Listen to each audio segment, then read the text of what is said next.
जय जिनेन्द्र। जय जिनेन्द्र जी। जय जिनेन्द्र जय। कोई क्वेश्चन नहीं है ना, तो आगे शुरू करें। ओके, चलिए अभी आगे जाते हैं। अभी हमको ये जो सुषम काल दुष्म काल है, तो सागरोपम पल्योपम और सागरोपम तक का उसका जो रूप है ना, उसको समझना पड़ेगा। ठीक है, आगे आगे जैसे हम तो करोड़ 10 करोड़ अबज 10 अबज अरब खरब से ज्यादा हमारे पास गिनती नहीं है क्या? नहीं, अरब और खरब, लेकिन उसके आगे हमारे पास गिनती नहीं है। शास्त्र में उसके जो पाठ दिए गए हैं वे हम उसकी बात करेंगे। पल्योपम सागरोपम तक आगे बढ़ना गिनती में होता है। अब यहाँ ना कुछ कुछ चीजें ऐसी आएगी जिसको हमें बहुत ध्यान से समझना पड़ेगा। जैसे कि देवलोक में ये काल की गिनती नहीं है, महाविद्या में ये काल की गिनती नहीं है, भरत ऐरावत में ही ये पल्योपम सागरोपम तक की गिनती होती है। तो ये सारी चीजों को हमें ऐसे समझना है कि ये जो पल्योपम सागरोपम तक की हमारी जो गिनती जाएगी ना, वो सिर्फ भरत और ऐरावत में है। बाकी सब जगह सूर्योदय सूर्यास्त सूर्योदय सूर्यास्त कोई गिनती नहीं। समझ में आ रही है मेरी बात? कोई क्वेश्चन है यहाँ पे? क्योंकि वहां पे काल अवस्थित है, मतलब 1 खरब खत्म हो गया, 2 खरब खत्म हो गया, ऐसे वहां कुछ खत्म ही नहीं होता, क्योंकि वहां आ रहा है समय एक जैसा है। अगर समय एक जैसा है तो उसको कोई करोड़ लाख हजार में गिनती करने की जरूरत नहीं पड़ती। अब जैसे हमारे यहाँ पंचांग बनता है, तो 10 साल के बाद रिपीट। हिंदू पंचांग 60 साल के बाद रिपीट बनता है, तो खाली 60 साल तक ही बनता है ना। 1 करोड़ साल निकल गए उसको कितना बोला, 2 करोड़ निकल गया उसको कितना बोला, ऐसी कोई गिनती नहीं है। जैन धर्म में पल्योपम और सागरोपम तक की गिनती है। एक उत्सर्पिणी काल जो आपने 6 आरे का देखा, 10 कोड़ा कोड़ी सागरोपम का होता है। ऐसे ही एक अवसर्पिणी काल 10 कोड़ा कोड़ी सागरोपम का होता है। ये कहने की जरूरत इसीलिए पड़ी क्योंकि काल के समय से हर एक चीज बदलती है। लोगों के शरीर की अवगाहना भी बदलती है, समय के हिसाब से जमीन में भी बदलाव आएगा, आकाश में भी बदलाव आएगा, हवामान वातावरण हम सबके भावों में भी, खान पान में भी बदलाव आएगा। मेरी बात समझ में आ रही है? 1 मिनट है।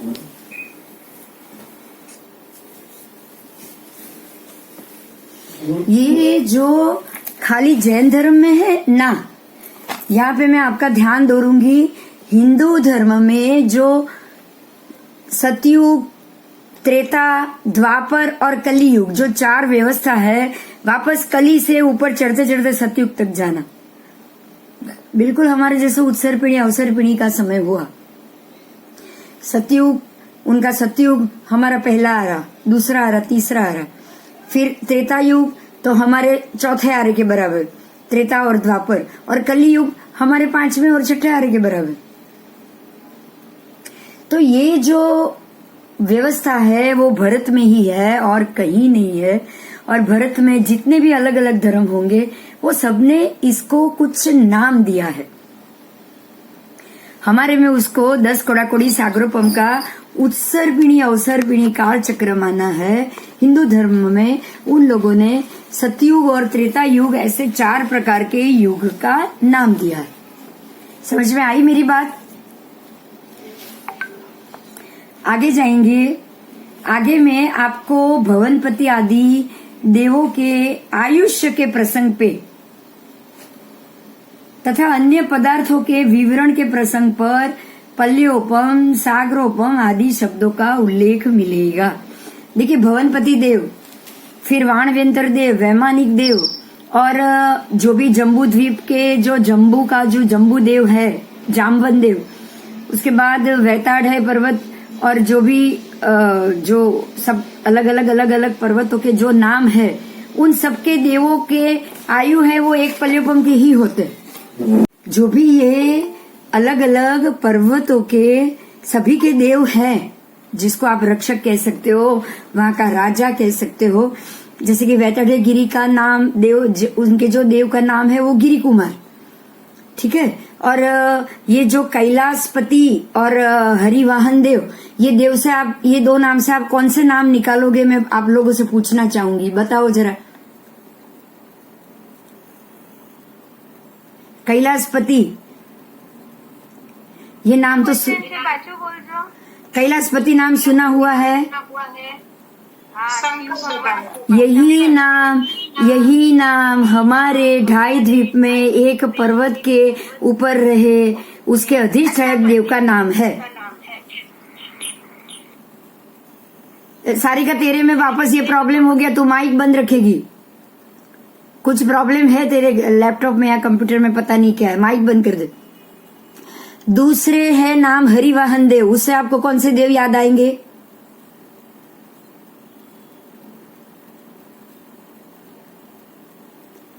हरि नाम से कौन है?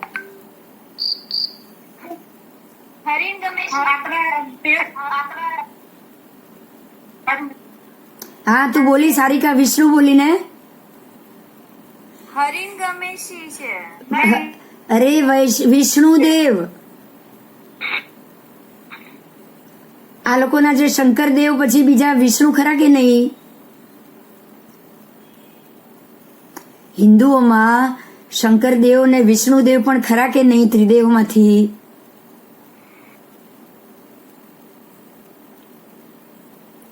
अब ये दोनों देव के नाम हमारे ढाई द्वीप में रहे पर्वतराज के रूप में दिया गया है। अब समझ में आ रहा है आपको? क्या समझ में आ रहा है, कोई बताएगा प्लीज?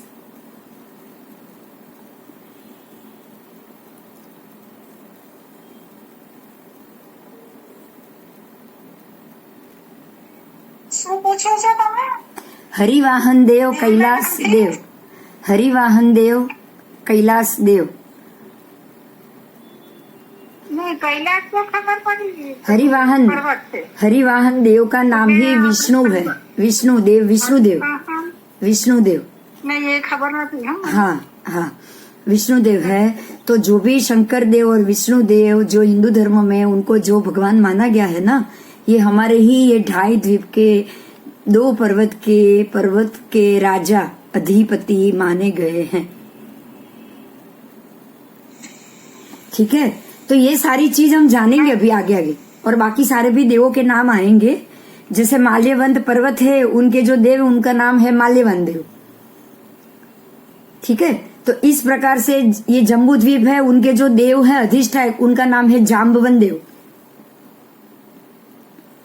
तो ये आपको आगे आगे हर एक घातकी खंड के द्वीप के भी नाम है, उनका भी वही नाम है। घातकी मतलब जो नाम से होता है ना, वही नाम से वो देव का भी नाम होता है।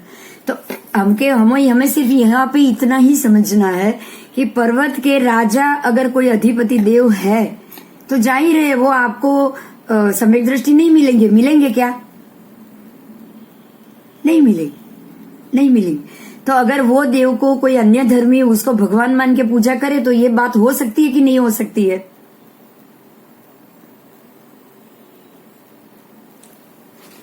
हो सकती है, ऐसा हो सकता है, ऐसा नहीं कि ऐसा नहीं हो सकता है। ठीक है, चलो आगे जाएंगे। तो पल्योपम, ये सभी देवों की आयु एक पल्योपम है। और एक बड़ी बात मैं बताऊं अभी, इसको आपको ध्यान से सुनना है। इंद्र देव 64 इंद्र, और ऐसे ही ये सारे जो अधिपति देव है ना, गिरी पर्वत के देव, गिरी के देव, जम्बू द्वीप के देव, ये सभी देव की एक कुर्सी होती है, मतलब एक स्थान होता है। वहां पे अगर किसी व्यक्ति ने उसके अधिपति का अगर आयु बांधा, जैसे हमारे में कोई एक सेठ ने इंद्र का आयु बांधा था ना, तो वो जब इंद्र के वहां पे जो जीव इंद्र बना होगा, उसकी जैसे ही उसकी आयु एक पल्योपम या जितनी भी हो वो पूरी हो जाए, उसके बाद वो वहां से चवित हो जाएंगे। वो स्थान रिक्त होगा, समझ लीजिएगा, सिर्फ स्थान रिक्त होगा। वापस कोई दूसरी व्यक्ति जीव जिसने वो आयु बांधा है वो वहां पे पहुंच जाएगा। ये एक व्यवस्था है, मेरी बात समझ में आ रही है? वड़ा प्रधान पद एक व्यवस्था है कि नहीं? सीएम सीट और वड़ा प्रधान की सीट एक व्यवस्था है कि नहीं है? 5 साल का खत्म, समय खत्म हो गया, अब इलेक्शन होगा, अब जो नया आया वो आया। अगर ऐसा नहीं हुआ, वड़ा प्रधान की आयु पूर्ण हो गई, उसकी जगह दूसरा वड़ा प्रधान बनेगा कि नहीं बनेगा? बिल्कुल, ये 64 इंद्र की भी सीट होती है। ऐसे ही हरेक गिरी पर्वत के अधिपति देवों की भी एक सीट होती है। वैताढ़े कुमार के जो गिरी कुमार है उनकी भी सीट है। जैसे ये कल पल्योपम आयु खत्म हो गया, वहां से वो चवित हो गए और वहां पे दूसरे का जन्म हो गया। એટલે આ સૂર્યના વિમાનમાં ને બધા દેવો આવી રીતે જ હોય ને? आज रीते सेम वे वो बिंब के जो एकेंद्रीय जीव है ना, वो भी ऐसी व्यवस्था है। अच्छा, जो चीज हमेशा रहने वाली है ना, वो सब में यही व्यवस्था है। वो जगह दूसरे जीव आएंगे और आगे के जीव निकल जाएंगे। अरे जो सिद्धशिला की पृथ्वी है ना, वहां भी ऐसी व्यवस्था है। वो पृथ्वी के ऊपर के जीव सिद्ध के हैं, नीचे के नहीं। सिद्धशिला की जो पृथ्वी है ना, जो सफेद दिखती है चांदी जैसी, हाँ, वो सिद्धशिला। वो भूमि, वो शिला भी ऐसे ही एकेंद्रीय जीवों से बनी है। वहां भी यही व्यवस्था है। હું જઈ આવી છું ત્યાં क्या? એ ભૂમિ પર। अच्छा હા, આપણે ત્યાં તો નતા મળ્યા ને। હા, તો એ તો મળ્યા પણ હોઈએ કદાચ। જો સારી કે જો હું બી મળી હતી। અરે જવું છે નહીં, તું બી જાણી આવી। હવે આવતા ભવે આપણે બધા સાથે જઈ આવશું। આવતા ભવે આપણે બધા સાથે જઈ આવશું, એટલે એટલી સિદ્ધના દેવોને દૂરથી જોઈને તો આવશું। ના, હવે કેન્દ્રીયમાં ન જવું ભાઈ। ओके હા, चलो, ये समझ में आ रहा है ना? बस मैं यही कह रही हूँ, ये एक व्यवस्था है।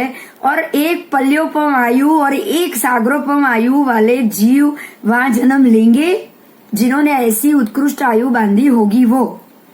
और वहां वो अपना आयु पूरा करके फिर से अपने कर्म के हिसाब से दूसरी योनि में चले जाएंगे।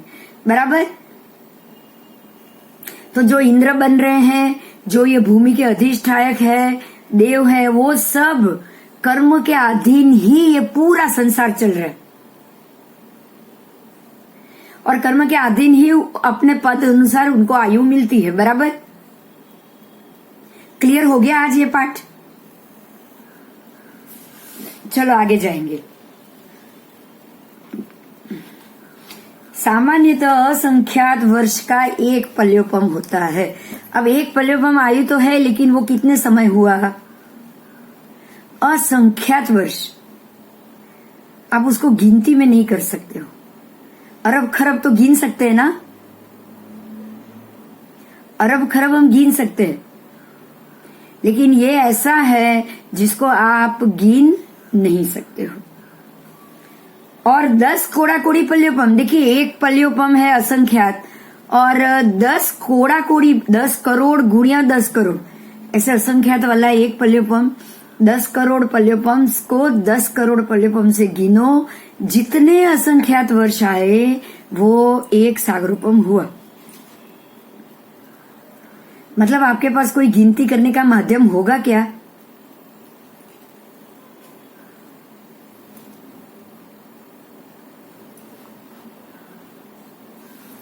उसके लिए एक पल्य को किससे भरा गया है पता है? जैसे कि युगलिक कोई बच्चे का जन्म हुआ हो और उसके बाल हो, उससे वो पल्य को भरा जाता है। उसका पूरा गणित है, वो जब आएंगे तब उसकी चर्चा करेंगे। सर्व से अल्प जघन्य से जघन्य क्या है?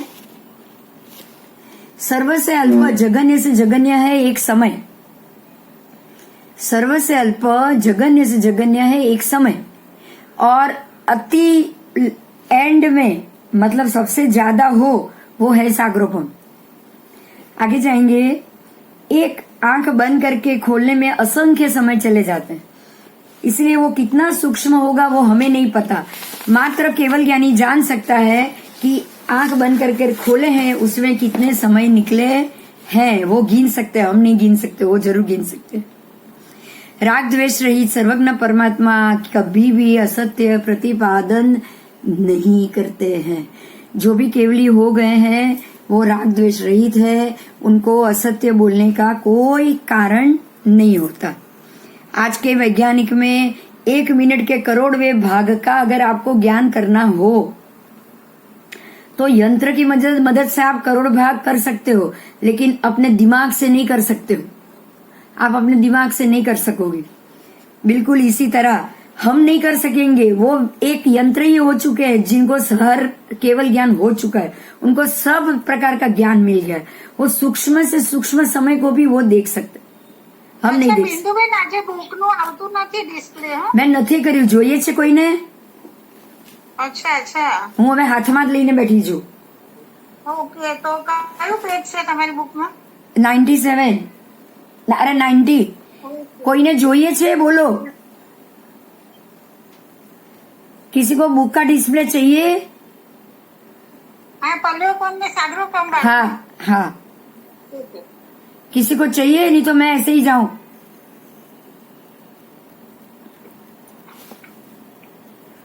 બધા પાસે છે हाँ वांधो नहीं, ठीक है। ये काल ऐसा द्रव्य है, सुनिएगा, काल एक ऐसा द्रव्य है, उसके प्रदेशों के समुदाय रूप वो नहीं है। काल द्रव्य प्रदेशात्मक नहीं है, बराबर?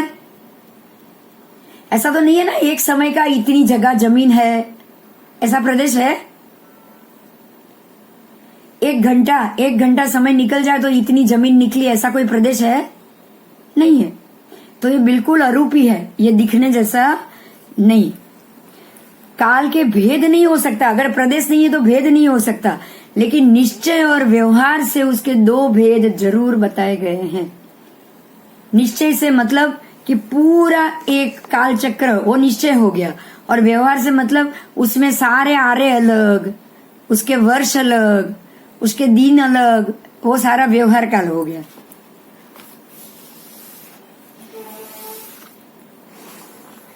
व्यवहार काल, अब हम व्यवहार काल को समझेंगे। निश्चय काल तो सीधा ही बता दिया है 20 कोड़ा कोड़ी सागरोपम। अब हम उसको व्यवहार काल में समझेंगे। व्यवहार काल समय से लेके शीर्ष प्रहेलिका तक संख्य है। आप शीर्ष प्रहेलिका तक संख्य समझ सकते हो, जैसे अबज, 100 अबज तक संख्या है ना, 100 अबज तक संख्या है, अरब और खरब हिंदी में। तो 1 खरब और 100 खरब वहां तक संख्या है, उसके बाद संख्या नहीं है। तो यहाँ शास्त्रों में शीर्ष प्रहेलिका तक ही वो संख्या है, उसके बाद असंख्य भी है, उसके बाद अनंत भी है, बराबर। शीर्ष प्रहेलिका से पल्योपम, सागरोपम, उत्सर्पिणी, अवसर्पिणी, एक काल चक्र, अनंत काल चक्र, एक पुद्गल परावर्त काल, अनंत पुद्गल परावर्त काल। समझ में आ रहा है? समझ में आ रहा है? ये आगे आगे की गिनती है। और अभी तक हम कितने समय घूमे? अनंत पुद्गल परावर्त काल तक घूमे हैं। अभी तक हम कितना समय घूमे? आपको अगर कोई बोलेगा तो कितना घूमे आप? मैं कितनी घूमी हूं? अनंत पुद्गल परावर्त काल हमने निकाल दिए। तो अनंत पुद्गल परावर्त काल का मतलब ही तो असंख्य हुआ ना। आओ अभी व्यवहार काल कहाँ तक है? ये व्यवहार काल कहाँ तक है? तो व्यवहार काल मनुष्य क्षेत्रवर्ती 45 लाख योजन में ही होता है। અચ્છા બિંદુબેન એક વસ્તુ પૂછવી છે કે આ અનંત જે કાળ કે છે એનું 9 સુધી જ પ્રમાણ છે, 9 અનંત કાળ સુધી જ હોય, અનંત કાળ સુધી જ એવું કઈક છે? अगर 9 तक आ गया वो संख्या तो आ गया ખબર नहीं, तो संख्या तो आएगा ही नहीं। હા संख्या तो आ ही नहीं सकता। કેમ કે 9 અનંત કાળ नहीं એટલું હોય। नहीं, तो फिर 9 पुद्गल परावर्त में आप अटक गए। फिर હા फिर 9 वो पॉसिबल नहीं है, वो पॉसिबल नहीं है। ઓકે બરોબર છે अनंत का मतलब अनंत हो गया बस. अनंत में धी एंड नहीं है. अनंत का मतलब धी एंड नहीं है. હા કોઈએ મને પૂછ્યું કે આ બધા જીવો એમ કે જે આટલા છે અને ફર્યા કરે છે અનંત કાળ સુધી અનંત અનંત તો અનંત અનંત કે નવ જ હોય મેં કીધું મેં આવું નહીં. સાંભળ્યું નથી કઈ नहीं नहीं नहीं. अगर अनंत अनंत नवी होंगे ना तो अभवी पूरी बमते ही रहेंगे, ऐसी बात ही नहीं होती. હા બરોબર છે हाँ ठीक है. अनंत में कभी भी एंड नहीं आता, इतना ध्यान એમ रखना. નહીં અને 9 ની સંખ્યા જ ન આવે પહેલા हाँ 9 की संख्या आ गई. જવાબ આપવાનું સમજાયું જ નહીં 9 की एंड आ गया मतलब अंत आ भी गयो. उसमें अनंत हाँ. में कभी अंत नहीं आता है. બરોબર છે ठीक है. अभी आगे जाएंगे. 45 लाख योजन तिरछा में साइड में 2.5 द्वीप, ऊर्ध्व और अधो में 1800 योजन.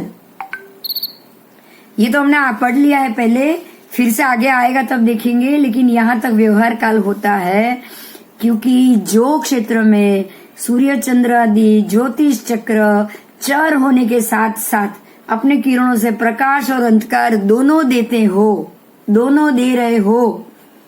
समझ में आ रहा है? चर होने के कारण प्रकाश तो आया, उसके बाद अंधकार आया, फिर से प्रकाश, फिर से अंधकार, तभी एक एक दिन की गिनती हुई ना. और 2.5 द्वीप के बाद तो प्रकाश ही प्रकाश है, अंधकार होता ही नहीं है, तो दिन तो गिनने की बात ही नहीं हुई. समझ में आ रहा है क्यों? तो व्यवहार काल 2.5 द्वीप में ही है, 1800 योजन जमीन में है, लेकिन ये 2.5 द्वीप और 1800 योजन के नीचे व्यवहार काल नहीं होता. ऊपर 100 योजन तक है तो देवलोक में भी व्यवहार काल नहीं, नरक में भी व्यवहार काल नहीं, और 2.5 द्वीप के बाहर भी व्यवहार काल नहीं. समझ में आ गया? आ गया. चलो, ये समय आदि की गिनती करने वाला चर सूर्य है. सूर्य भी है, चंद्र भी है, ग्रह नक्षत्र तारा सब है, इसीलिए सूर्य को आदित्य कहा गया है. और भगवती सूत्र में एक प्रश्न है कि काल का क्षेत्र अनुसार अगर मर्यादित है, काल का क्षेत्र अगर मर्यादित है तो देवलोक आदि अन्य स्थानों में देवों आदि का आयुष्य का प्रमाण किस अपेक्षा से गिनेंगे? आप देवों की आयु किस अपेक्षा से गिनेंगे? क्योंकि वहां तो कोई व्यवहार काल है ही नहीं.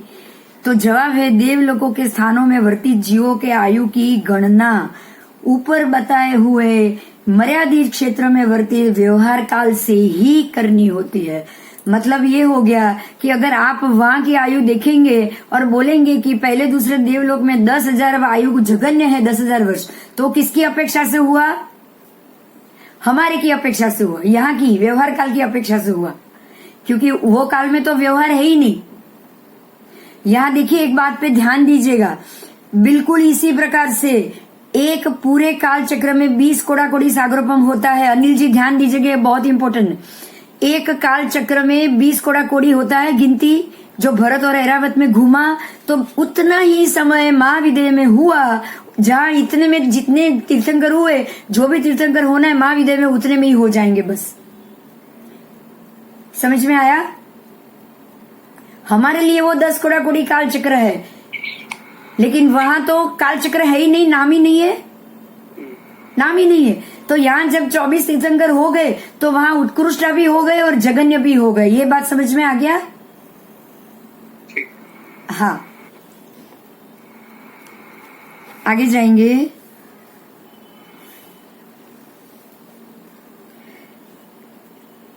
क्योंकि देवलोकादि आदि समय में सूर्य चंद्र के परिभ्रमण के अभाव में, देखो वहां क्या क्या नहीं है, ये बात को बहुत अच्छे से याद रखना, क्योंकि ये गाथा पाठ है. समय नहीं है, आवलिका नहीं है, मुहूर्त नहीं है, दिन, मास, वर्ष, काल, इसकी उत्पत्ति नहीं है. समय, आवलिका, मुहूर्त, दिन और मास नहीं है. क्यों नहीं है पता है? क्यों नहीं है पता है? वहां पे सूर्य अस्त और उदित होता ही नहीं. आप कभी ऐसी कल्पना करो जैसे कि हमारे यहाँ, देखिए यहाँ पे ये क्यों है, ऐसा क्यों है, उसको हम समझेंगे.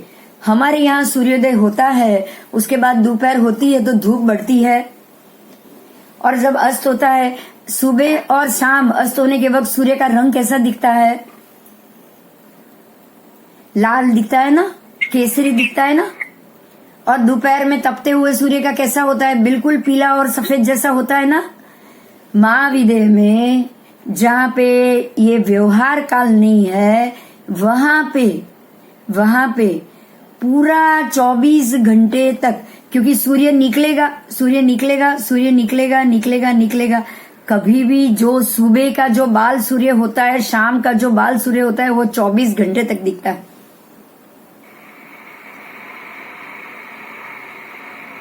बिल्कुल एक जैसा सूर्य।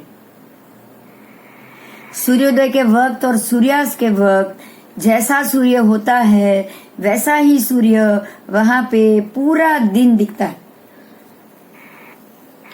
क्योंकि वो क्षेत्र सूर्योदय से कितना दूर, 2500 योजन जितना दूर हुआ। महाविदेह क्षेत्र के चारों कोने में सीता मुख वन है। उसके बाद विजय की शुरुआत होती। तो जो 12 बजे तपती हुई धूप भरत ऐरावत को मिलती है ना, वो महाविदेह को नहीं मिलती। चलो आगे जाएंगे। देवलोक में सूर्य चंद्र है ही नहीं, तो वहां उजाला कैसे होता होगा? क्योंकि विमान में जो रत्न है ना, उसी से प्रकाश मिलता है। तो वहां तो उजाला ही उजाला है, अंधेरा तो होता ही नहीं। अब सूर्योदय नहीं है तो सूर्यास्त तो होना ही नहीं है ना। देवलोक में कभी रात होगी क्या? नो। नहीं। अगर उनको नींद भी आई तो खड़े खड़े ही सो जाएंगे ना वो। પણ મહાવિદ્યામાં તો અજવાળું હોય તો અજવાળામાં જ બધા સુઈ જાય, અજવાળામાં જ ઉઠી જાય। महाविदेह में तो सूर्य है, मैं देवलोक की बात कर रही हूँ। अभी महाविदेह का खत्म हो गया। નહીં નહીં, અંધારું નહીં થાય ને ત્યાં। अंधारू तो था ही नहीं, क्योंकि टर्निंग में है ना, हर 12 घंटे में अंधेरा तो होगा ही। अच्छा अच्छा, द्वीप टर्निंग में है पूरा। Okay okay. तो टर्निंग में तो 12 घंटे तक ही सूर्य दिखाई तो 12 घंटे ही देगा, लेकिन कैसा दिखाई देगा? पूरा पीला, एकदम ऑरेंज ऑरेंज ऑरेंज, जो सुबह का होता है वैसा। अच्छा अच्छा, ऐसा नहीं कि रात नहीं है। 12 घंटे सूर्य दिखेगा, 12 घंटे सूर्य नहीं भी दिखेगा उनको। लेकिन जो दोपहर का तपती हुई धूप वाला सूर्य है ना, वो बिल्कुल नहीं दिखाई देगा। તો 12 કલાક સુધી આપણા જેમ જ હોય દિવસ રાત। આપણી જેમ જ 12 કલાક અંધારું, ઓકે, ઓકે। 12 કલાક અંધારું, 12 કલાક અજવાળું। अच्छा अच्छा, लेकिन देवलोक में तो वो भी नहीं है, हाँ।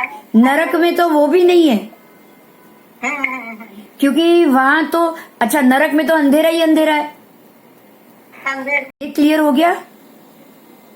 हाँ, ये तो रत्नों प्रकाश है। बस आगे जाएंगे।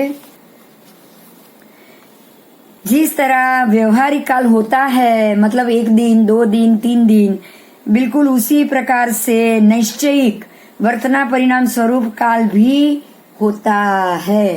तो यहाँ पे व्यवहारिक काल हुआ, जो सेकेंड दिन घटना बढ़ना, लेकिन देवलोक, महाविदेह, नीचे, वो सब जगह कौन सा काल हुआ?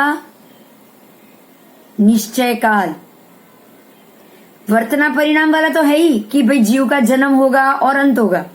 वर्तना परिणाम तो उधर होगा ही होगा कि भाई अगर किसी का इतना आयु है तो वो उतनी उनकी भी आयु की गिनती तो होगी ना कहीं से। तो आप नहीं गिन रहे हो, लेकिन जिसने आयु दी है और जो उसकी आयु खत्म करेगा वो तो गिनेगा कि नहीं गिनेगा?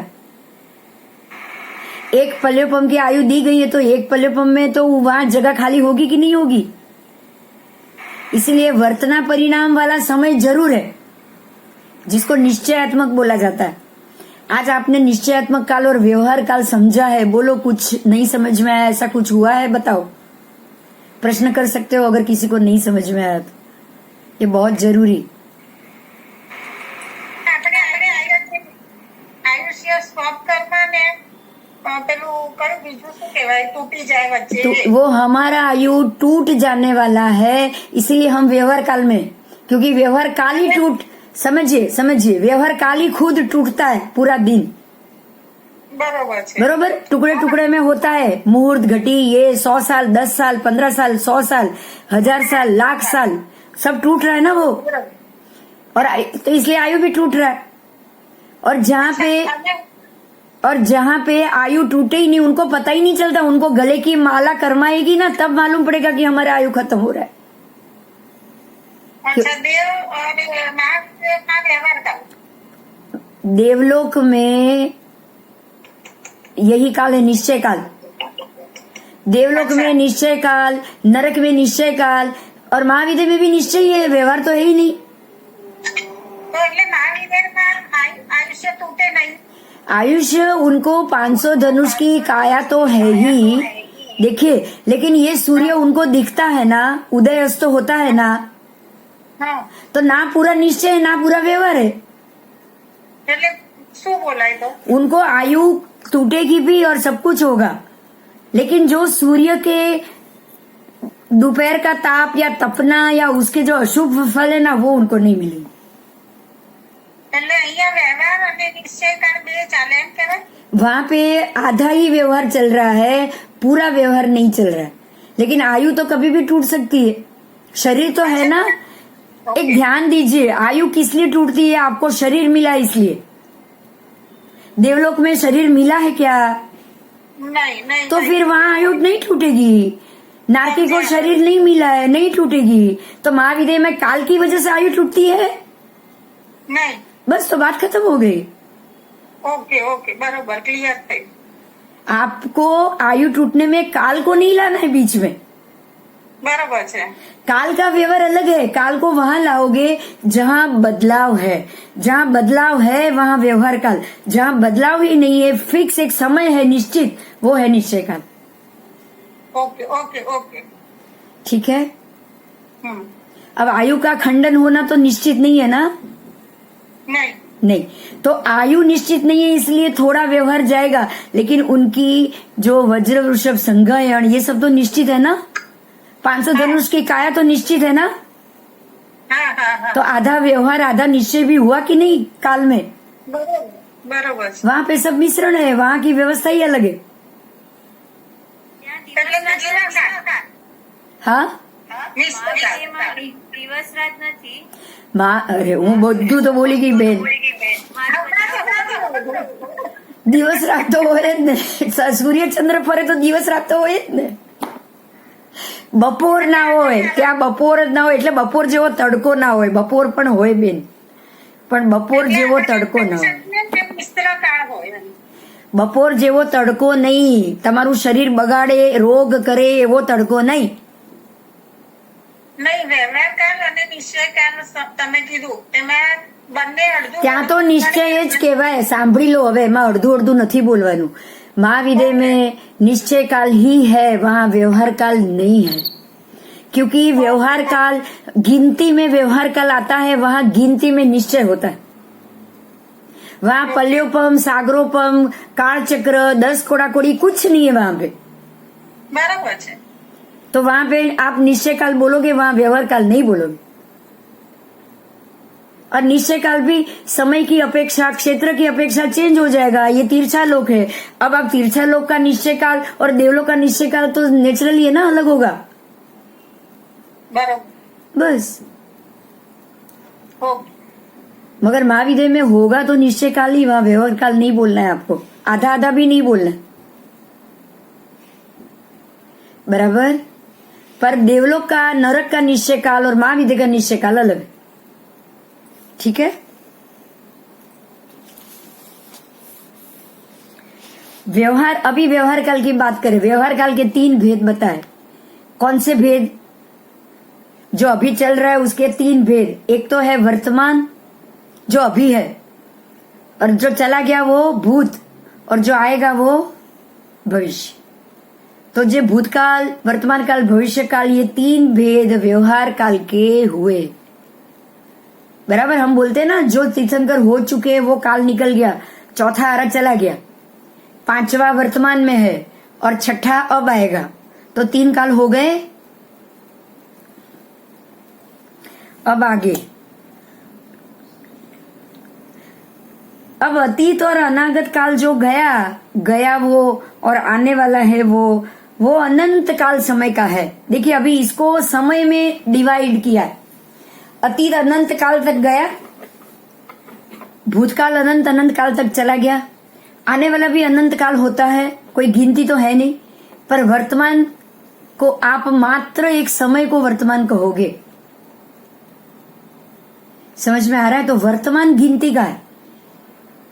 भगवान बार बार गौतम स्वामी को बोलते थे, गौतम समयम माप माये, बराबर, एक भी समय का प्रमाद मत करो। मतलब वर्तमान में बिल्कुल दिल आपका दिमाग कैसा रखो, अलर्ट रखो, अलर्ट, कि आपसे वर्तमान में कोई भी जीव की हत्या ना हो, हिंसा ना हो, अहिंसा ही हो। वर्तमान में बिल्कुल प्रमाद ना हो। वर्तमान का मतलब ये नहीं क्या ये 1 घंटे तक आपको प्रमाद नहीं करना है, बाकी आप प्रमाद कर सकते हो, ऐसा नहीं कि भैया बिंदु बहन ये लेकर बैठी है तो 1 घंटे पढ़ेंगे, उसके बाद छुट्टी, फिर पिक्चर देखेंगे, फिर ये देखेंगे, फिर फोन पे बातें करेंगे। ये नहीं है वर्तमान। बराबर, वर्तमान का मतलब हर एक प्रत्येक समय है वो वर्तमान। और एक समय निकल गया, दूसरा समय आ गया, तो आगे का समय हो गया भूतकाल। इसको कैसे समझा है? वर्तमान काल एक समय रूप ही है, क्योंकि काल की डिस्कशन भूतकाल थी। हाँ, बस एक समय में एक शब्द क्या, एक शब्द के असंख्य भाग टुकड़े करोगे ना, वही है वर्तमान। एक शब्द जो बोलेंगे ना हम, उसके भी असंख्य टुकड़े हो जाएंगे, क्योंकि काल की वर्तना एक समय रूप व्यवहार वाली होती है, प्रत्येक द्रव्य पर्याय में रहने वाली तथा एक समय जितने काल में ही स्व सत्ता का अनुभव करने वाली। ये जो स्व सत्ता है ना हमारी, कि हम किसमें हमारे कर्म को घटा सकते हैं, वो सिर्फ एक समय और वर्तमान है। वर्तमान जोग, ये शब्द को कभी नहीं भूलना है। महात्मा अगर आप जाओगे ना कि गुरुजी आज घर पधारो, वो बोलेंगे वर्तमान जोग। अगर गुरुजी आपको कुछ गोचरी का लाभ दो, वो बोलेंगे वर्तमान जोग। मतलब अभी तो नहीं है, पर पता नहीं 1 सेकंड बाद होगा कि नहीं होगा, अगले समय नहीं पता। तो ये वर्तमान जोग को कभी नहीं भूलना है। मतलब ये हो गया वर्तमान योग, जो योग होता है ना, सही से सही अगर आप उसका इस्तेमाल कर पाओ समय का, तो वो है सिर्फ वर्तमान। ना आप भूतकाल को बदल सकते हो, ना आप भविष्य को बदल सकते हो, बराबर। चलो, जो वर्तना उत्पन्न होते और विनाश पाते भावों के साथ प्रथम संबंधात्मक विषयक समव्यवहार रूप है, और वह तांदुल मतलब चावल के विकार के जैसे उसका अनुमान समझना चाहिए। चावल में जब विकार आता है ना, तो प्रत्येक समय में विकार बढ़ता है, प्रत्येक समय में जो है उससे बड़ा, जो है उससे बड़ा। जैसे शरीर में रोग भी आए तो बुखार आता है तो क्या सीधा है 2-3 आ जाता है? धीरे धीरे बढ़ता है, धीरे धीरे बढ़ता है, बराबर। तो या इसका मतलब ये हुआ उत्पन्न होते और घटते, उत्पत्ति स्थिति लय, उत्पन्न होते और लय होते। समझ में आ रहा है? ये तीनों में उत्पन्न होते समय और व्यय होते समय, उत्पाद ध्रुव और व्यय भी तो है ना। ये पहले और अंतिम समय के हरेक पदार्थों में प्रथम समय का व्यवहार उत्पत्ति का हुआ, उसके बाद जो समय है वहां वो स्थिर हुआ, और उसके बाद के ही समय से वो लय होना शुरू हो गया। ओके, विनाश भाव हुआ, ये प्रथम समय ही वर्तना का समव्यवहार होता है। अब समझ में आ गया समय का महत्व, समझ में आ गया सबको कि समय क्या है और वो समय को किस प्रकार से यहाँ लिया गया है, हमको उसे कैसे लेना चाहिए। इसका लिए उदाहरण दिया है कमल नाल के तंतु अग्नि। कमल नाल की जो तंतु होते ना, अंदर के जो तातना होते ना, कमल के नाल के अंदर तंतु, उसमें अग्नि होता है, और वो अग्नि के संयोग से उसमें गर्मी आती है, लेकिन उसकी हमें नहीं पता। आप उसको पकड़ोगे तो आपको अग्नि मिलेगी? नहीं मिलेगी, नहीं मिलेगी। इसी तरह से ये जो विकार है ना बीच के समय में, उसको हम नहीं पकड़ सकते। उदाहरण बहुत अच्छा दिया, जो बीच वर्तना का सब એટલે શું સમવ્યવહાર सम व्यवहार, वर्तना का सम व्यवहार मतलब जो व्यवहार सम हो चुका है। सम का मतलब ही तो स्थिति आ गई ना, आप समझ रहे हैं? वर्तना वो परिणाम में है, मतलब चेंज होना। वर्तना परिणाम मतलब स्थिति का बदलना। उत्पत्ति का मतलब उत्पन्न होना, तो वो स्थिति बदल रही है, बराबर। एक समय में ही वो सम व्यवहार हुआ, उसका व्यवहार सम हुआ, और एक समय के बाद तो वो लय होना शुरू हो गया।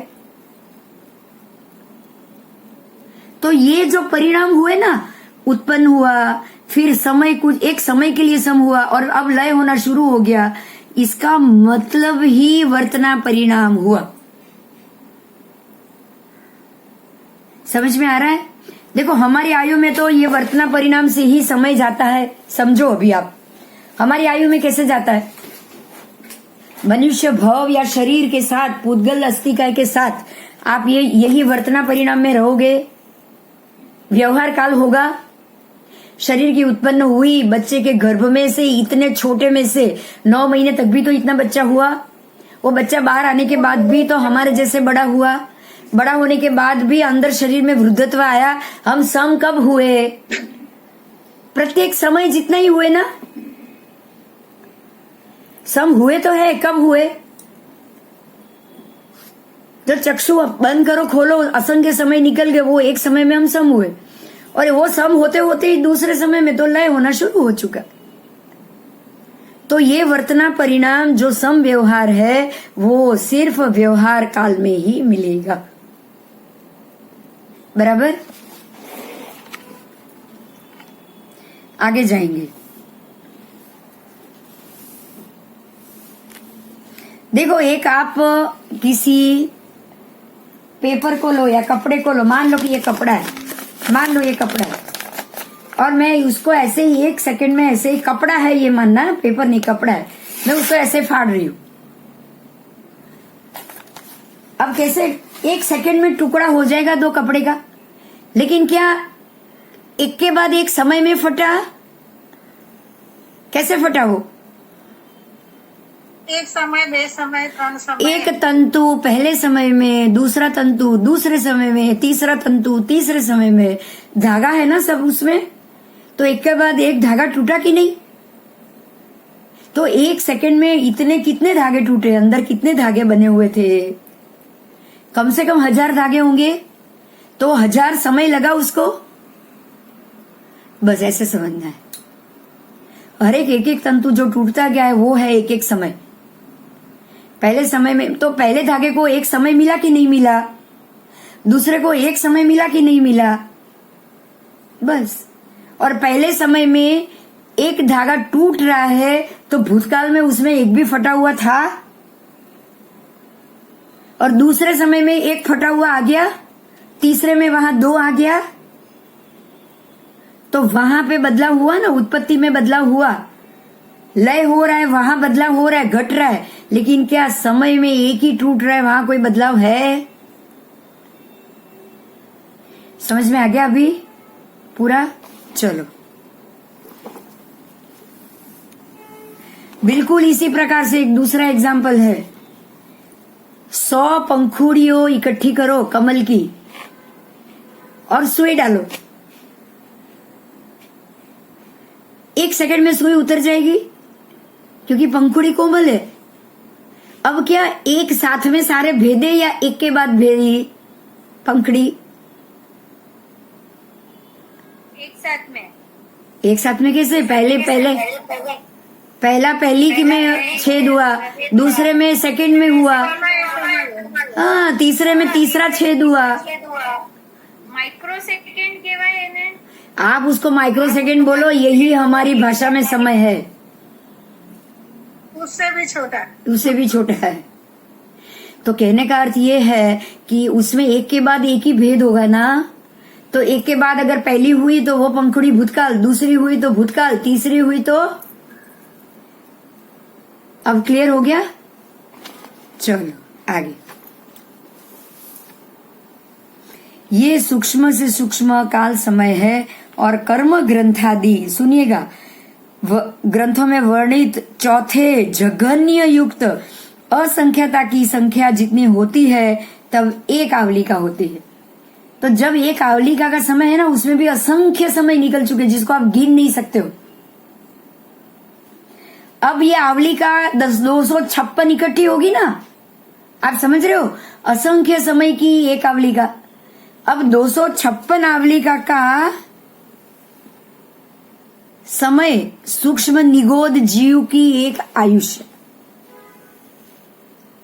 मतलब क्या हुआ पता है? निगोद के जीव 256 आवलिका में जन्म मरण कर लेते हैं।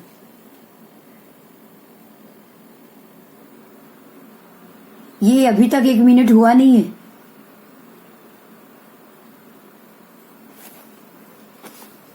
इससे अल्प आयु किसी का नहीं है। એટલે આ એ નહીં ને કે પેલા જીવો 17.5 વાર મળે ને 18 એ જા ને એ જા એ જા એક શ્વાસોચ્છ્વાસમાં 17.5 ભાવ કરે એ જા, ઓકે એટલે 256 આવલિકા બરાબર એક શ્વાસોચ્છ્વાસ। હજી તો આવશે આગળ। હવે આવલિકાને શ્વાસોચ્છ્વાસમાં લઈ જશે, પણ 256 આવલિકા બરાબર આ લોકોનું એક જન્મ મરણ થયું। अब 256 आवलिका जितना एक काल एक क्षुल्लक भव हुआ, एक क्षुल्लक भव, ऐसे एक मुहूर्त में कितने क्षुल्लक भव होंगे? तो एक मुहूर्त का हिसाब दिया है, एक मुहूर्त में 65,536 क्षुल्लक भव हुए उनके। समझ में आ रहा है अभी? वो एक श्वासोच्छ्वास में 70.5 भव करते हैं, क्योंकि एक मुहूर्त में 1,67,000 मतलब 1,67,77,256 आवलिका होती है, 296। तो उसमें उसको इतनी आवलिका का 4,446 से कुछ ज्यादा आवलिका का एक प्राण या एक श्वास होता है। हम जो एक प्राण लेके छोड़ेंगे ना, उसमें कितनी आवलिका गई? नसीब है ना हमारा, हमारी आयु उतनी नहीं खपट रही है। ये एक आवलिका में आप एक बार श्वास लेके छोड़ोगे तो इनके तो कितने भव हो जाएंगे, समझ सकते हो आप? 17.5 भव हो गए एक जीव के। तो अब उसकी हमको दया करनी है कि उसको और कचोड़ना है? क्या करना है? દયા हाँ, तो निगोद या नील के या लील के ऊपर चलने के लिए मना क्यों किया है? यही कारण से तो मना किया है कि ऐसे सूक्ष्म जीवों की विराधना से तो हमें जरूर बचना है। बचना है कि नहीं बचना है? बचना है, उसकी विराधना नहीं करनी है हमको। और ये भी श्वासोच्छ्वास किसका? तो जो निरोगी और सुखी है उसका, रोगी का नहीं। रोगी का श्वास तो बहुत धमन की तरह फास्ट चलेगा।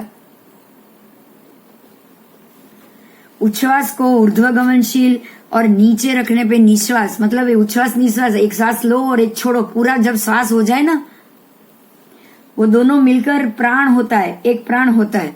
और ऐसे एक श्वासोच्छ्वास में अथवा एक प्राण में 70 से भी अधिक इनके क्षुल्लक भव होते हैं। तो 17.5 बार वो जन्म मरण करते हैं हमारे एक श्वासोच्छ्वास में।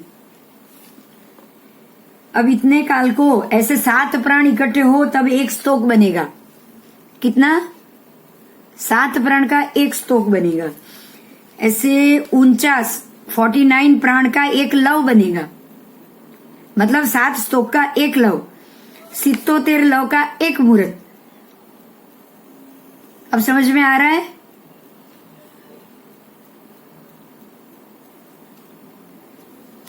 सित्तोतेर लव का एक मुहूर्त बनेगा। ये मुहूर्त चंद्र मुहूर्त और सूर्य मुहूर्त ऐसे 2 प्रकार के कहे गए हैं। एक इस मुहूर्त में एक समय कम होने पर उत्कृष्ट अंतर मुहूर्त हो जाएगा। अब अंतर मुहूर्त में भी उत्कृष्ट और जघन्य है, हमको पता है क्या उसका? आप जानते थे? नहीं पता। अंतर मुहूर्त मतलब 48 मिनट, ऐसा ही सिखाया गया है ना हमको। अभी तक ये 48 मिनट हुई नहीं है। तो अंतर मुहूर्त भी 2, उसमें भी भेद आया, उत्कृष्ट जघन्य।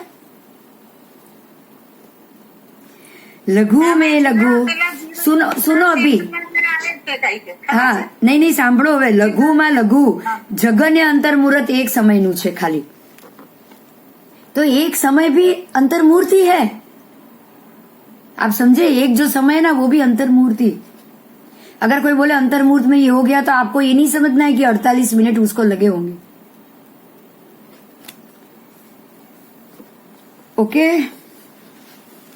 और 10 समय से लेके उत्कृष्ट अंतर्मूर्त में एक समय न्यून मध्यम अंतर्मूर्त हो गया अब 10 समय से लेके जो उत्कृष्ट अंतर्मुहूर्त का टाइम दिया है ना उसमें एक समय कम वो सारा मध्यम अंतर्मुहूर्त और उत्कृष्ट अंतर्मुहूर्त और मध्यम तो अंतर्मुहूर्त असंख्य प्रकार के आ गए मध्यम में तो असंख्य समय आ गए तो असंख्य प्रकार हो गया 30 मुहूर्त का एक सूर्य दिन होता है ऐसे 15 सूर्य दिन का एक पक्ष होता है एक ऐसे ही 15 चंद्र दिन का भी एक चंद्र पक्ष होता है समझ में आया 30 तिथि का एक महीना अभी चंद्रमास एक 30 तिथि का एक महीना ऐसे अभी गिनती शुरू होगी समझे आप अब ये गिनती शुरू होगी यस सुदवत वैसे 15 चंद्र दिन का एक चंद्र पक्ष होता है जिसे व्यवहार में पक्ष और पखवाड़ा कहा गया तो व्यवहार में ही आया तो निश्चय में तो होगा ही नहीं ना ऐसे 2 पखवाड़े का एक मास 12 मास का एक सूर्य वर्ष और एक चंद्र वर्ष अब 5 सूर्य संवत्सर का एक युग बराबर 12 महीने का एक वर्ष 5 वर्ष का एक युग ऐसे 84 लाख सूर्य संवत्सर का एक पूर्वांग 84 लाख पूर्वांग का एक पूर्व अब 84 लाख पूर्व से एक त्रुटितांक ऐसे ऐसे बढ़ना है आपको मल्टीपल 84 लाख से करना है यहाँ मल्टीपल 84 लाख से होता है हमारे शतक में तो एक एक ही जीरो बढ़ते हैं ना यहाँ एक एक जीरो नहीं बढ़ता है 1 लाख से मल्टीपल होता है इतना आयु ऋषभ देव भगवान का था 84 लाख त्रुटितांक से एक त्रुटि अब एक त्रुटि को 84 लाख से गुनो तो एक अडडांग उसको वापस 84 से गुनो आगे आगे शीर्ष प्रहेलिका तक गणित जाएगा अब सबके नीचे नाम दिए अडडांग अडड अवांग अव हुकांग हुक उत्पलांग उत्पल पद्मांग पद्म नलिनांग नलिन अर्थपुराण अर्थनिपुर अयुतांग अयुत प्रयुतांग प्रयुत नयुतांग नयुत चूलिकांग चूलिका शीर्ष प्रहेलिकांग शीर्ष प्रहेलिका समझ में आया यहां तक 84 लाख से आपको मल्टीपल करते करते आगे जाना पड़ेगा और ये शीर्ष प्रहेलिका तक संख्या हुई पश्चात असंख्यात वर्षों का एक पल्योपम होता है अब शीर्ष प्रहेलिका को ऐसे ही 84 लाख शीर्ष प्रहेलिका से गुने ना तब एक पल्योपम होता है और ये पल्योपम को 10 पल्योपम कोड़ा कोड़ी पल्योपम से गुने ना तब एक कोड़ा कोड़ी होता है समझ में आया एक पल्योपम को के जितने वर्ष उसको 10 करोड़ से गुनो ना तब एक सागरो एक कोड़ा कोड़ी पल्योपम होता है और एक कोड़ा कोड़ी से अगर ये इसको 100 कोड़ा कोड़ी से गिने ना तब एक कोड़ा कोड़ी सागरोपम होता है समझ में आया 1 करोड़ पल्योपम को 1 करोड़ से गिनो मल्टीपल करो तब एक सागरोपम आता है और एक सागरोपम को 100 सागरोपम से मल्टीपल करो तो 10 कोड़ा कोड़ी आए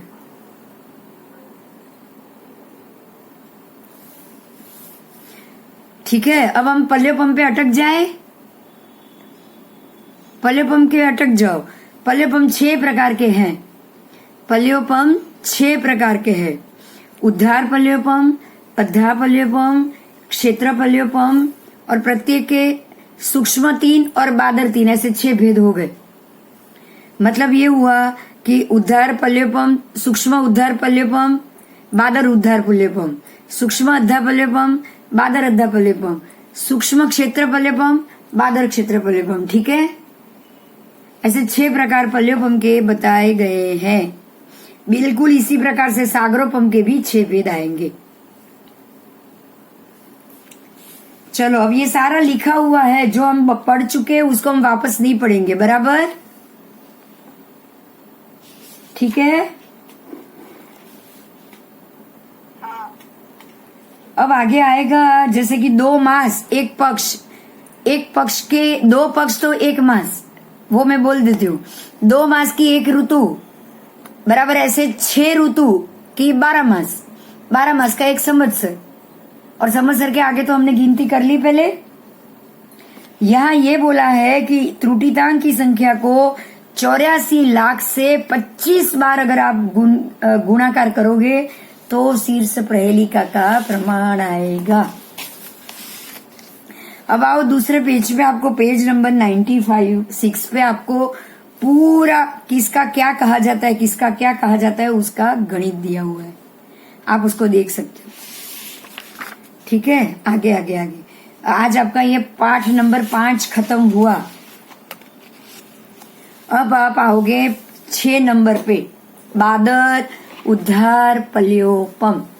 जो आपने पल्योपम के 6 भेद जाने ना, सूक्ष्म उद्धार पल्योपम, बादर उद्धार पल्योपम, तो उसमें से जो पहला उद्धार पल्योपम था उसके ऊपर हम आएंगे। बोलो अभी कोई क्वेश्चन है तो बताओ। अभी इससे भी उसमें कुछ क्वेश्चन होगा तो कुछ समझ में आने वाला नहीं है। गिनती आगे जाना है, बराबर? हमारे लिए तो यही बहुत है कि इतने साल से हम भटक रहे हैं, बस, है कि नहीं? हाँ, भटक रहे हैं, मतलब अभी भी हमारा कोई अंत आया नहीं है। हमारे लिए यही जानना, हमारे लिए और कुछ जानना ही नहीं है कि देव होंगे तो कितने साल मजा करनी है, ये हमको नहीं जानना है। ठीक है, चलो। बादर उद्धार पल्योपम को कैसे गिना गया है? 1 योजन गहरा घन वृत्त कुआं, मतलब ऐसा कुआं बनाओ, 1 योजन ऊंडा, लंबाई चौड़ाई गहराई सब एक जैसा है, उसको घन वृत्त कहते हैं। मतलब जो लंबाई चौड़ाई ये सारा 1 योजन हो, ऐसा बनाओ। और उसकी परिधि लगभग 3 योजन ऊपर हो। और ऐसे वो कुएं में महाविदेह क्षेत्रवर्ती देवकुरु उत्तर कुरु जो 2 क्षेत्र आए हैं, वहां के जन्म में युगलिक मनुष्य के मुंडन किए हुए मस्तकों पर 1 से 7 दिन तक जो बाल उगेंगे ना, वो बाल से, वो बालाग्र से वो कुआं भरना है। वो कुआं को आपको भरना है और वो भरते जाओ भरते जाओ भरते जाओ भरते जाओ।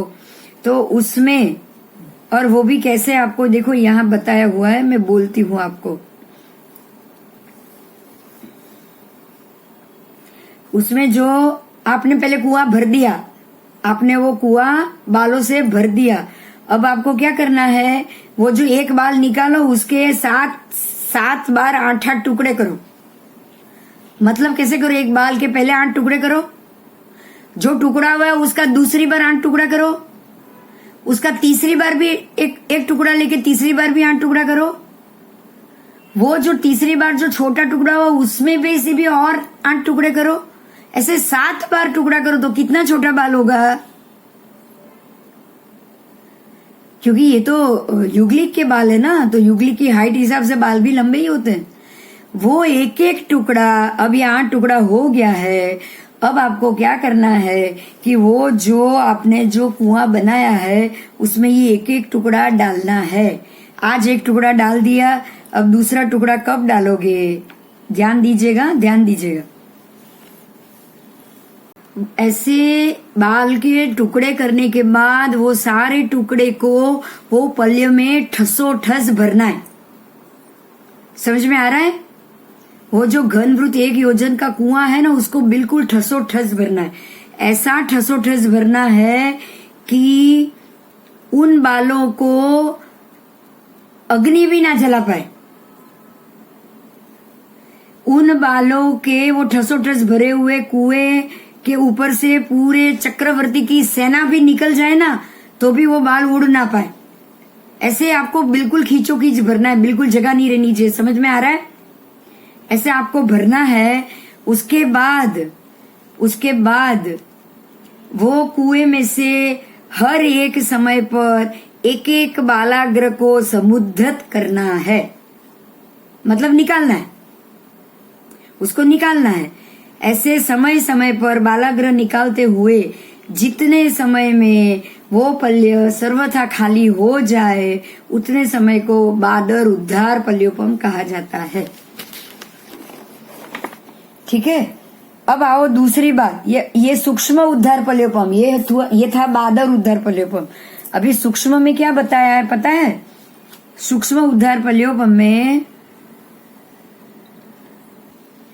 आपको क्या करना है, उसमें तो आपने 7-7 भाग के टुकड़े किए थे ना, एक बाल के पहले 7 टुकड़े 8 टुकड़े, वो उसमें से एक लेके उसके साथ, उसमें से एक लेके वो एक साथ। यहाँ क्या किया है पता है? बिल्कुल सूक्ष्म सूक्ष्म सूक्ष्म असंख्य टुकड़े करने, एक बाल के असंख्य टुकड़े होंगे। अब वो असंख्य टुकड़े को उठा उठा के एक एक समय में बाहर रखना। पहले तो वो 49वां भाग था ना एक बाल का, तो इतना बड़ा भी तो हो सकता है। अब तो बिल्कुल सूक्ष्म सूक्ष्म टुकड़े किए हैं और बिल्कुल बाहर निकालना है। तो पहले से ये ज्यादा समय होगा कि नहीं होगा? सूक्ष्म उद्धार पल्योपम बादर उद्धार पल्योपम से ज्यादा समय वाला होगा कि नहीं होगा? बस, तो ऐसे सूक्ष्म उद्धार पल्योपम का समय बताया गया है। समझ में आ रहा है? ये एग्जाम्पल है, बस हम तो उसकी गिनती समझ भी नहीं पाएंगे। मतलब इसमें असंख्य समय जाता है। अब इसमें क्या लिखा है मैं बोल रही हूं, सुनो। 25 कोड़ा कोड़ी सूक्ष्म उद्धार पल्योपम के जितने समय जो है उतने ही द्वीप समुद्र कहे गए हैं। बोलो, जो असंख्य द्वीप समुद्र है ना, वो ऐसे 25 कोड़ा कोड़ी सूक्ष्म उद्धार पल्योपम के जितने बाल होंगे ना, उतने समय निकालने में जितना समय जाएगा ना, उतना द्वीप समुद्र है।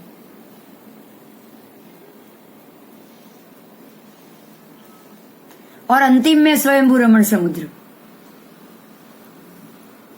समझ में आया? चलो आगे जाएंगे। अब आया बादर अद्धा पल्योपम। पहले उद्धार पल्योपम था, अब हम करेंगे अद्धा पल्योपम।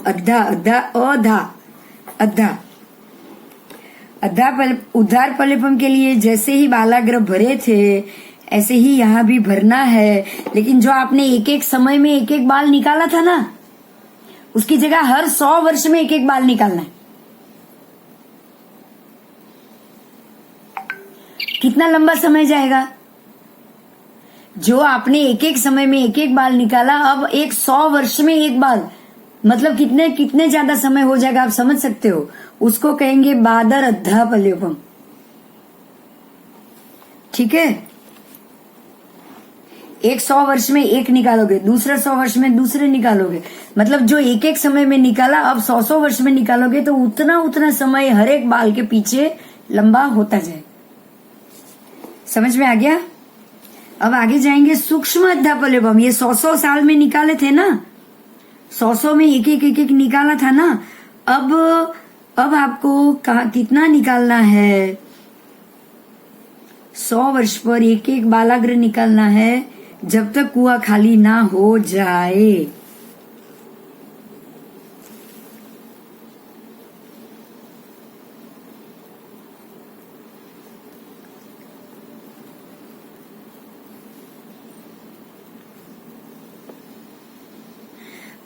आपको निकालना 100 में ही है, लेकिन आपको टुकड़े कितने करने हैं?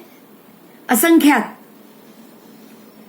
एक बाल के असंख्यात टुकड़े करने हैं। तो अब तो असंख्यात बालों को 100 वर्ष बाद निकालोगे, कितना समय जाएगा? एक बाल के 49 टुकड़े और उसको 100 साल बाद निकालो। अब एक साल के तो असंख्यात टुकड़े और उसको भी 100 साल, तो कितना मल्टीपल हो गया ना? समझ में आ रहा है ना? हमारे पास कोई कैलकुलेटर नहीं है गिनने के लिए। अब आगे आओ बादर क्षेत्र पल्योपम। अब जमीन की बात कर रहे हैं, जमीन की बात कर रहे हैं। जैसे ये जो 7 एक बाल के 7 टुकड़े, दूसरे एक विभाग के और 8 8वें भाग के और 7 टुकड़े, उसके 8वें भाग के और 7 टुकड़े, जैसे जो किए हुए हैं, जो किए हुए हैं।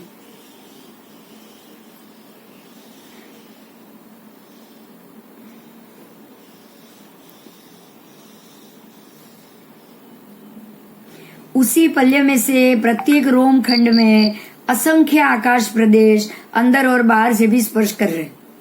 जो रोम खंड हुए उसको कितने आकाश प्रदेश स्पर्श कर रहे हैं?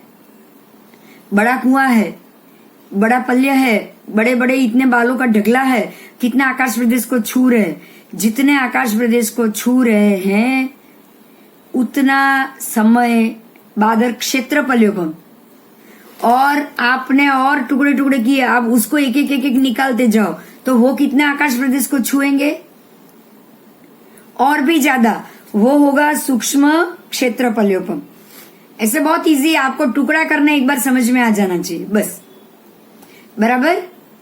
लिखने में शायद लगेगा, लेकिन सुना हुआ होगा ना तो इजीली समझ पाओगे। ठीक है, यहाँ काल को समझने के लिए ये सारा बताया गया है, कंफ्यूज करने के लिए नहीं। आपको इतना समझ में आना चाहिए।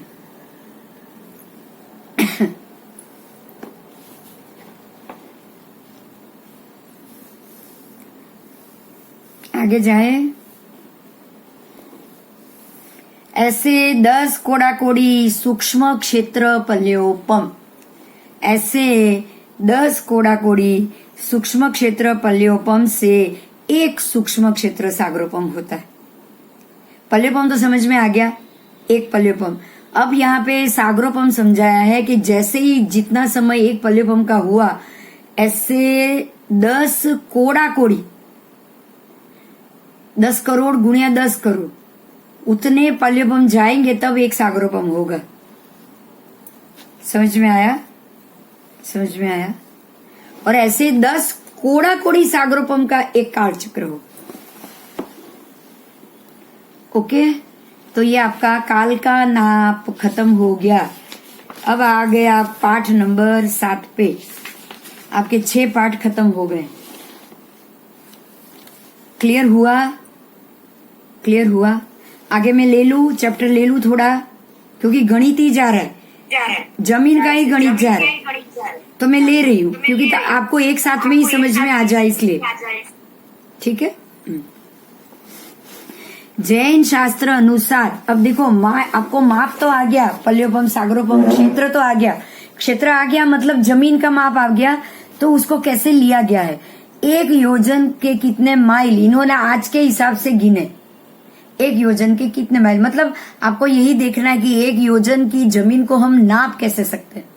ठीक है, तो ये ऐसे तो स्वतंत्र पद्धति है, लेकिन आपको ये समझना है कि आज के समय में हम इसका सही ढंग से माप नहीं निकाल पाएंगे। क्योंकि पता है क्या, ये जो योजन है ना, योजन, ये जो भरत क्षेत्र है उसके जो 6 खंड है, ये 6 खंड में जो आज की पृथ्वी, 6 खंड वाली आज की पृथ्वी, ये भरत क्षेत्र की ही 6 खंड की पृथ्वी है। सबसे महत्व की बात यहाँ हमारे लिए ये आएगी कि ये 6 खंड में जब भरत राजा जीतने निकले थे ना, और 6 खंड को जीत के आए थे ना, तब सिर्फ अयोध्या नगरी, विनीता नगरी, जो आज की अयोध्या है, आज की अयोध्या है, वो विनीता नगरी में उसके पदार्थी 90 करोड़ पदार्थी सैन्य, और वो भी 500 धनुष की काया वाले। बोलो, ये इतने अयोध्या में आएंगे? आ पाएंगे क्या? एक तो 500 धनुष की काया और 90 लाख है ना, शायद 90 लाख लोग, 1 करोड़ जितने लोग खड़े हो पाएंगे क्या ये अयोध्या में? और वो भी 500 धनुष की काया वाले? नहीं नहीं। तो अयोध्या इतनी होगी खाली आदेश्वर दादा के वक्त, बहुत बड़ी होगी, बहुत बड़ी होगी। तो आज के किलोमीटर से क्या हम योजन को समझ सकेंगे? नापना ठीक होगा? नहीं, हमको तो सिर्फ कल्पना ही करनी। बराबर? आमतौर पे सी लेवल निश्चित हुआ है और उसी से समभूतला शब्द का नाप लिया जाता है, सी लेवल। और वहां से कितनी ऊंचाई पे समभूतला मतलब फ्लैट जमीन आई। जैन गणित के हिसाब से 400 कोस का एक प्रमाण अंगुल योजन निश्चित हुआ है और वर्तमान गणित की परिभाषा में इस योजन का विभाजन माइलों में करें तो सूक्ष्म गणित के हिसाब से 3636 माइल होगा। अब सोचो कि 3636 माइल का और 400 कोस का, समझ में आ रहा है क्या है? एक योजन का मतलब 400 कोस, तो अब 3636 किलोमीटर से क्या 400 कोस हो जाएगा? नहीं हो पाएगा, नहीं हो पाएगा। इसीलिए हमें ये करने की कोशिश भी नहीं करनी। समझ में आ रही है मेरी बात? क्योंकि हमको इससे सही जवाब नहीं मिलेगा। आप इससे सही जवाब नहीं ले सकते हो कि जमीन अभी कितनी बची है। भरत क्षेत्र की जमीन 526 धनुष योजन, 526 योजन की भरत क्षेत्र की 6 खंड की भूमि थी। आज आपको कहीं से भी 526 योजन दिख रही है ना? ठीक है, तो अब भारतवर्ष का नामकरण आ गया। ये गणित समझ में आ गया। अब ये भारतवर्ष का नाम भरतवर्ष कैसे पड़ा उसकी बात की है। मुझे ऐसा लग रहा है आज गणित का छोड़ देते, आगे का हम अगले क्लास में करेंगे। 8-17 तो हो चुकी। कोई क्वेश्चन है तो बोलो। ये अब गणित खत्म हो चुका है। जो पल्योपम सागरोपम जो माप था वो खत्म हो गया है। अब भारतवर्ष का सीधा 6 खंड के भी हम आ गए अभी कि ये 6 खंड का नामकरण कब पड़ा। ऋषभदेव भगवान के पुत्र भरत राजा के ऊपर से ये नाम पड़ा है। तो ये अभी तो सामान्य स्टोरी शुरू हो चुकी है, तो उसको हम अगले क्लास में ले जो गणित का विषय है वो खत्म हो गया। तो आप लोग भी ये थोड़ा पढ़ के आना, क्योंकि पूरी स्टोरी तो मैं पढ़ूंगी नहीं, जो बीच बीच में शब्द है उसी को ही हम करेंगे। 7 चैप्टर में, हाँ 7 चैप्टर और पेज नंबर है 110 से। 110 से आपको 110 से आगे में पढ़ना है, आगे में पढ़ना है। बराबर?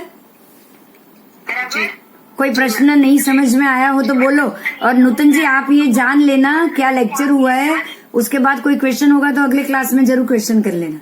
हाँ जरूर। हाँ जी, हाँ। सॉरी थोड़ा लेट हो गया। नहीं कोई बात नहीं। मैंने देखा लेट होने से हुआ कि आज पूरा गणित का सब्जेक्ट था ना, तो लास्ट में जो गणित चल रहा है उसमें आप एडजस्ट नहीं हो पाओ, मैं समझ सकती हूँ। तो आपको पहले ये सुनना पड़ेगा और सुनने के बाद ही वापस अगले क्लास में आप प्रश्न कर लेना। ऐसे गणित खत्म हो चुका है जी मैम। और इसमें कोई अलग तो है नहीं, जो है वही है। गणित में तो कुछ बदलाव तो होना नहीं, जी जी बराबर ना? ओके ओके ठीक है, तो अभी अगले क्लास में होगा वो भारत क्षेत्र क्या है, कितने जमीन में पड़ा है, कब कौन सा काल आएगा, किस काल में उसकी क्या अवस्था होगी, आप वही सब जानोगे। क्योंकि काल का समय चल रहा है ना, तो 6 आरे के नाम तो आएगा ही आएगा। और 6 आरा बदलते ही भरत क्षेत्र में और ऐरावत क्षेत्र में। तो पहला आरा कैसा था, दूसरा कैसा था, तीसरा आरा कैसा था, भरत क्षेत्र में क्या क्या चेंजेस हुआ, ये सब चीज हम पढ़ेंगे। Okay okay okay. ये भी जानना है ना कि आदेश्वर दादा के वक्त कैसा ये क्षेत्र था और आज भरत क्षेत्र में अयोध्या ये सब कैसा हो चुका है, कल कैसा होगा, सब जानना है ना। तो अभी अगले क्लास से ही हम शुरू करेंगे। ठीक है, ओके। चल। जय जिनेन्द्र। जय